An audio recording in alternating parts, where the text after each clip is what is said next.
Hello, welcome to our vlog again. It's been a long time that I am going to upload a kinda long video, not really long, maybe 8 minutes video. So yeah, I'm going to walk tonight kasi hindi ako nakapa-walking this morning dahil ang lakas ng hangin kaninang umaga at malamig na po dito sa Canada. Malamig na po, ang aming season ay nagpalit na. Autumn, fall season. So, tingnan nyo guys ang aming dry na siya. Marami ng dry leaves. Okay? So, let's go! Tingnan yung aming mga punong kahoy guys. Ayan na ang mga kulay nila. Ganyan na ang kulay. Okay? Let's go. Wala akong handle sa aking phone. Sayang. So, there is a 4-way stop, guys. Tawid tayo.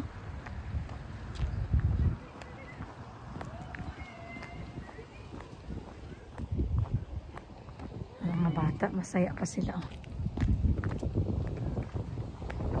Yeah! Look at that!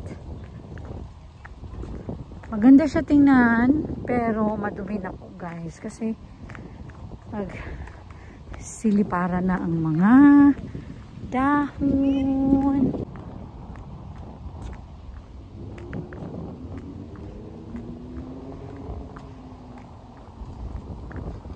Ay nako, merong ano sa ating shoes. Ay, ang laking bato guys. Tingnan nyo, laking bato. Oh, tanggalin natin.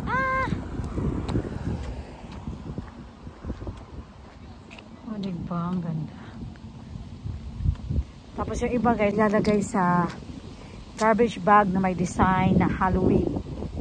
So yun na yung design nila. Decoration pala na design. Decoration. Para maging design sa Halloween. Nakasalubong na ano. Tingin siya ng tingin sa akin. So, kaya bakit kaya nagsasalita ang babaeng ito? Mag-isa. Sila dito. Every child matters. Green, yellow.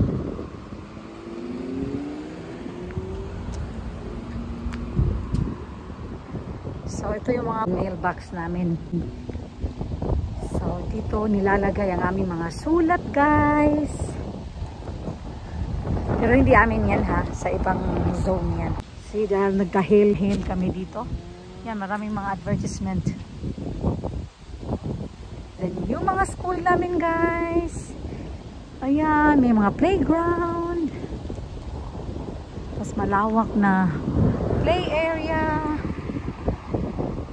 Para ang mga bata, during recess time, ay may paglalaruan.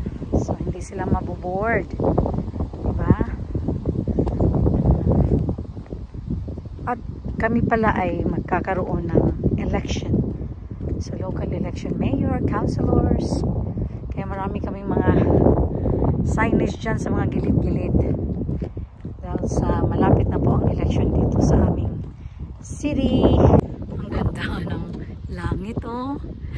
Hi, guys! Wow! Ang ganda ng kulay ng langit. Diba? Lalakad lang tayo para sa ating kalusugan.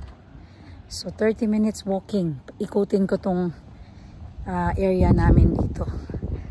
So, it takes about 30 minutes to walk.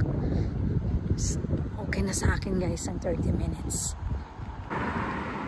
Ito naman tayo guys. Dito wala masyadong yellow na kahoy. No. May mga bago kaming mga building na itatayo guys. So that means maraming employment. Ang ganda ng puno na yan. Oh. Itaas lang siya. Diba? This is not the main road guys. Nasa kabila pa. Pero may exit din ito papunta sa highway. See? So, mga daan dito guys, meron talaga para sa tao. yung mga sidewalk para safe sa mga sasakyan. Uy, for sale ang bahay na ito. Wow, laki guys. Ang daming birds. Maghanap na yan sila ng pwesto kasi malamig na ang Canada. Actually, nagpakita pala ang si Lady Aurora kagabi. Hindi ako nag-check sa aking phone. Nakita ko sa aking kaibigan, nag-post siya. Sayang. Pero, alam mo, lumalabas ang Aurora midnight. Eh, hilik na ako nun. Ang ganda ng langit talaga, guys. Oh, may mga kulay. Ang daming birds. Ito lang ang lakaran ko, ang walking, ang sidewalk na. Ito lang ang lagi kong nilalakaran. So, malawak itong upland area. So, 30 minutes ikutin buong upland. So, itong punong kahoy na to, hindi yan siya malalaya during cold season. Tayo pa rin yan, nakatayo pa rin yan. Parang Christmas tree, guys. Ito yung ginagamit nilang live Christmas tree. Diba? Ito senior's home. Uso dito sa kung tatanda ka at wala nang ayaw mo magpaalaga sa mga anak mo or kamag-anak mo. Dito ka natitira sa senior's home. So, isa ito sa mga seniors home dito sa aming lugar. Yan. Malaki din siya. Meron namang event this weekend. Kaso guys, ang mamahal naman ng mga paninda nila. Kaya, di na lang ako pupunta. Ang mahal ang paninda eh. So, mga hotels. Yan, malapit sa highway yan. Mga hotel na to. Highway, Trans-Canada Highway. Calgary, sa Medicine Hat, Wendy's dyan, mga McDonald's, Tim Hortons. Itong malawak na space na to ay for sale. Iwan ko may nakabili na siguro guys. Hindi pa rin ako nanalo ng luto. Oh. Ito sana bibilhin ko guys. Oh. Kaso wala pa din. Hindi ako pinaparinggan na swerte ko. Oh, malawak sana yung malaking pwesto yan. Madami na sanang apartment dyan na pwedeng itayo. Kaso, ewan. Kailan ako papanalunin swerte.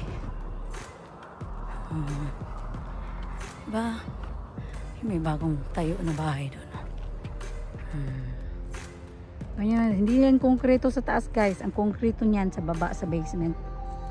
Police guys, andun, nagsunod na naman. Ayan ko, kanina pa yan. Ang daming police kanina pa. Pero, bakit sila huminto dyan? Anong meron? Ano yung gagawin nila dyan mga police na yan? Kakatakot. Alam mo, hindi naman nakakatakot yung mga pulis dito pag nakausap mo na sila. Pero, laging may nagrurunda na pulis dito, guys. As in, dito sa area namin. Laging may pulis.